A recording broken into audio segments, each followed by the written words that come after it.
let me recognize the ranking member from Kentucky, Mr. McGarvey, to briefly introduce our last witness appearing before the committee today. Thank you, Mr. Chairman. I am excited to welcome Mr. Cody Clark, the founder and owner of Cody Clark Magic. Mr. Clark is a professional magician. He's a motivational speaker, and he is an entrepreneur with autism. He received his diagnosis at 15 months old, but was mainstreamed into his local elementary school where he received the right support and accommodations for academic success. Today, he crisscrosses the entire country as the sole proprietor of an outstanding small business. His shows combine magic, comedy, and storytelling to share with his many audiences his experiences with autism and how he is different, but never lesser. Mr. Clark is also an activist for people with disabilities and draws upon his experiences to advocate vocally for anti-ableism and equal rights for his community. Mr. Clark holds a bachelor's degree in marketing from the University of Louisville, and we are so glad to have you with us today. Thank you, Mr. McGarvey. If Mr. Clark can produce some magic in producing a budget, we'd be thrilled with his work. And with that, let me recognize Mr. Clark for your 5-minute remarks. Chairman Mark Molinaro and Ranking Member Morgan McGarvey, thank you for inviting me. My name is Cody Clark Magic, and for the past decade, I've been self-employed on a full-time basis with my business called Cody Clark Magic. In spite of being diagnosed with autism at 15 months young, and my parents being warned by doctors I never walk, talk, or hold down any sort of job, I do all three every day as I share magic shows and talks which educate students, corporate leadership, and young adults with disabilities about what being autistic is like. I credit my success to many factors, but most pertinent to this meeting is the various government policies which have reduced or removed many barriers to entry. To start, I get my health insurance through the Affordable Care Act. It allowed me to remain on my parents' health insurance until the age of 26. Then afterward, I was able to transition onto Medicaid because of the expansion of eligibility to include any individual with a diagnosed disability. I was also able to navigate the COVID-19 pandemic's impact on live presentation businesses thanks to the government extending unemployment benefits to self-employed people and the SBA's EIDL emergency grants. I utilized this direct funding to create a path forward in which, through presenting shows virtually and getting business coaching to expand my client base, I could remain self-employed.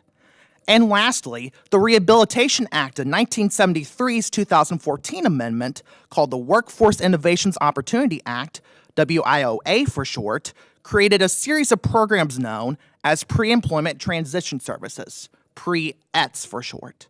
These programs are a large portion of my client base, and I admire how program participants are given the personal agency to determine their own career path, at least for the most part. A major issue I've noticed is that Pre-ETS, vocational rehabilitation, and other programs of this nature are structured to support wage employment over other employment options, which I feel is short-sighted because according to the Department of Labor, people with disabilities are self-employed at a higher rate than the rest of the population. This is likely because self-employment allows us to create our own accessible workplaces, to solve problems related to our disabilities and offer those solutions to our peers. Because many wage-based positions for people with disabilities are on a sub-minimum wage salary, and because Social Security's disability payments require asset and monthly income caps, few wage-based positions fall within.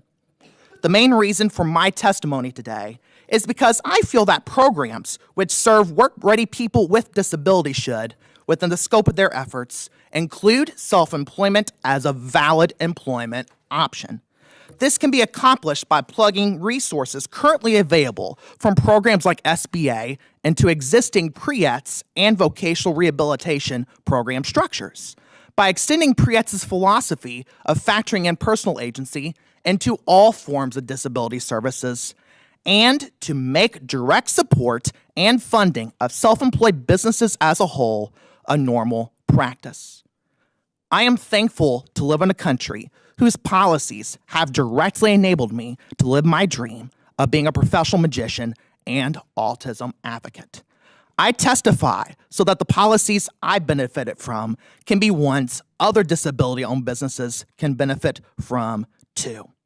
By enabling people with disabilities to become self-employed, if that's their goal, we can take the blank check that we know as American life, and as our founding fathers have said all the time, we can help people with disabilities have life, liberty, and full pursuit of happiness.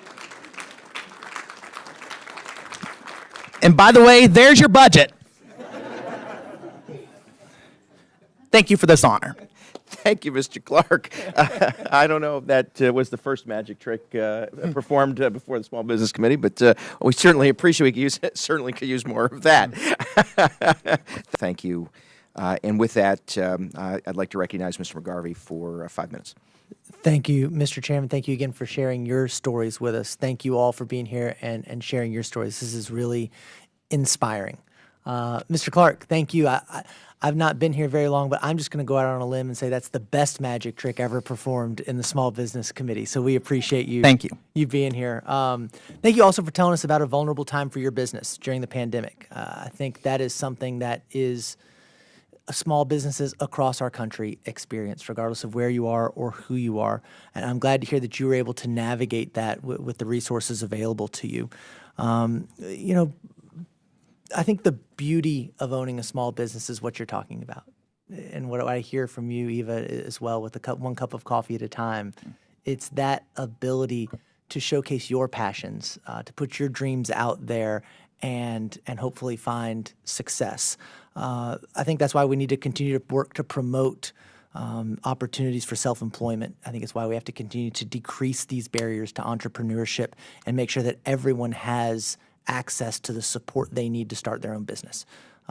Mr. Clark, one of the things you mentioned was access to affordable health insurance as a key driver of your ability to start a business or even just keep stable work. If you didn't have access to health care that met your needs, would you be able to consider working or owning a small business? Very unlikely because, although not impossible, it is much harder for self-employed businesses to find affordable health insurance given the way most health insurance companies work. So there would have been a lot more barriers present than with the Affordable Care Act. And what that's done for me is allow me to have the health insurance and take a major expense off the table. And I will give my home state a plug here. Kentucky did a wonderful job implementing the Affordable Care Act. And we've had a lot of people benefit from it.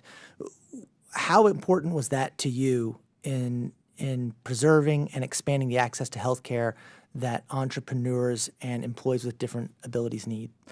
Well, being able to not just have access to affordable, or in my case, free health insurance, but to be able to make it as easy and plain as day so that we don't have to sacrifice time. We could be building our business to instead go find health insurance.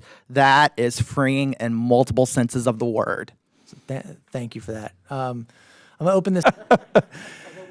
So, truly an inspiration. Maeve, you're an inspiration too. And Cody, did you tell me that your doctors said that you would never speak? Oh, I'm repeating what my parents told me, but yep, that's what they've told me happened. That you would never. That doctor needs to have that license pulled because one of your gifts is the ability to speak. And I've been looking at your website too. By the way, it's anybody listening looking to employ Cody. It's CodyClarkMagic.com. So check it out. Give him a holler.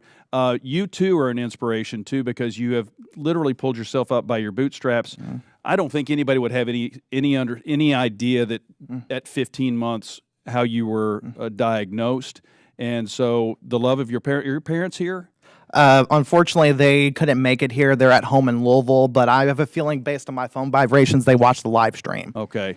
And what are their names? Andrew and Christy Clark. Andrew and Christy, thank you for not giving up on your boy and helping him out. This is kind of an emotional type of a hearing, and I'm so proud that you have put this together, Mr. Chairman, and thank you all for being here. I yield back. Thank you, Mr. Elsie. I would note that Mr. Clark speaks better than, some members of Congress, not all members of Congress.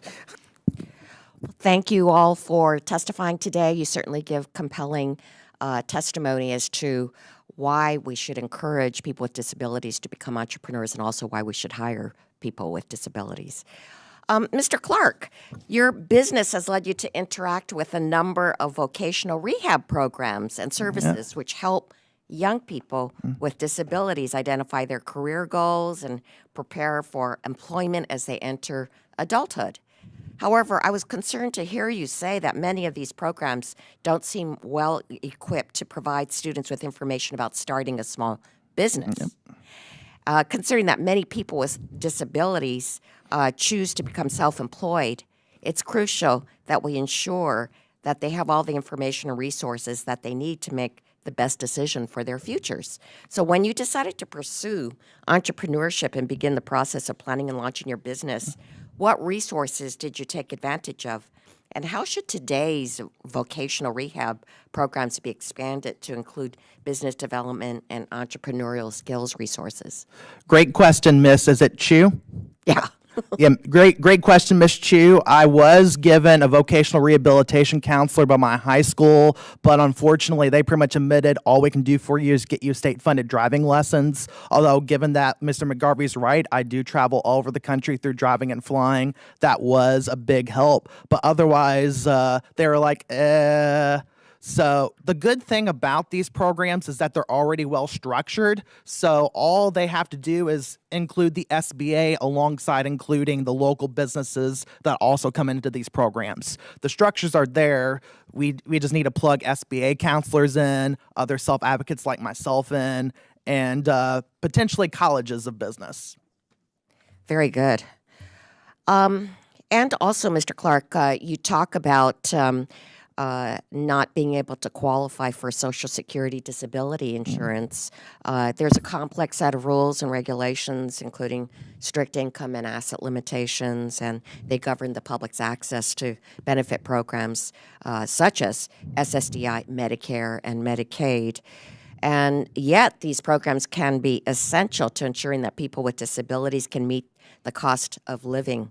But you talk about the fact that the asset requirements are so low that you and your family have almost never qualified. So based on your experiences helping young people with disabilities as they transition to adulthood, how have you seen these income and asset restrictions influence the people of ability with disabilities to decide whether to launch a small business or join the workforce? How do you think these asset restrictions should be changed so that people with disabilities can be helped as they pursue their dreams? Well, with this being the Small Business Committee, I'm sure we would understand that restricting yourself to $6,000 in assets, not cash, but assets, period, in exchange to receive only $19,000 a year, that is not a good business deal by any measure.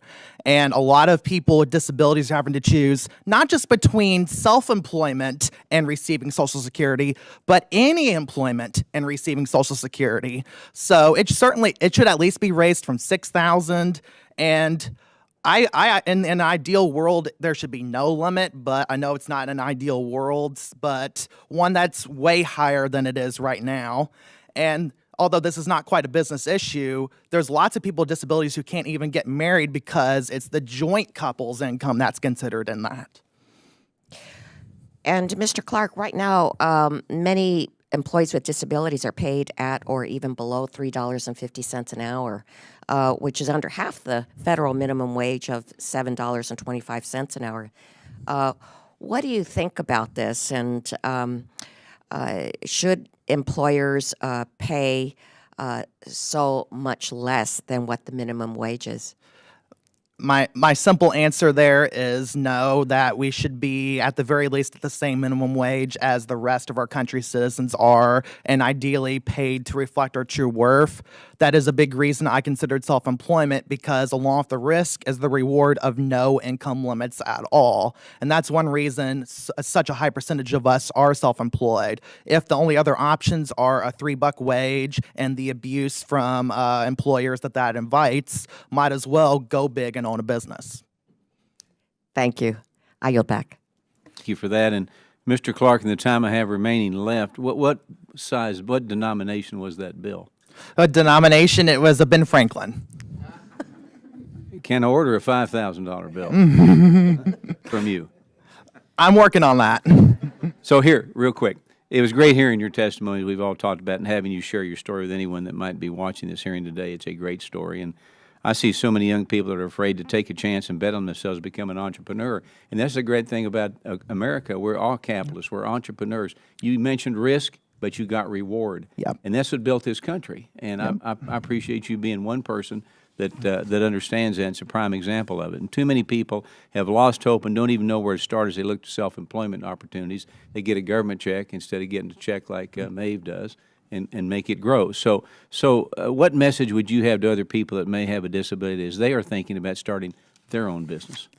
That it's definitely a risk. Be aware that it is a risk. It is indeed not as guaranteed as getting a check, but also be aware that the reward is there, and that although not easy, there's lots of training resources from the SBA, from vocational rehab, from Pre-ETS, even as we're talking about how they can be improved, and from the private sector. There's plenty of people who are there willing to support you, and kind of like how I was reassured knowing my parents supported me, I hope that our citizens with disabilities who want to become self-employed and own businesses can be reassured knowing that their government supports them. Well said. Mr. Chairman, I yield my time back. Thank you. Mr. Clark, you've been very good at articulating your story. What would your adoring fans want us to know? Just in general, or about anything specific? About what we can do to make opportunities more abundant for folks like yourself. Give self-employment a seat at the table. It can be as simple as inserting the Small Business Administration into the existing Pre-ETS structures, or it can be as complicated as more direct funding for small businesses, especially within the disabilities community, and making sure there's more awareness of what the SBA does. I only ever received help from them one time, and I've only learned because of Mr. McGarvey how much I could have done. And also, that website could use a lot of updating. It is tricky to navigate. Mr. Clark, on that, there may be unanimous agreement. We've spent a lot of time about that, talking about that platform.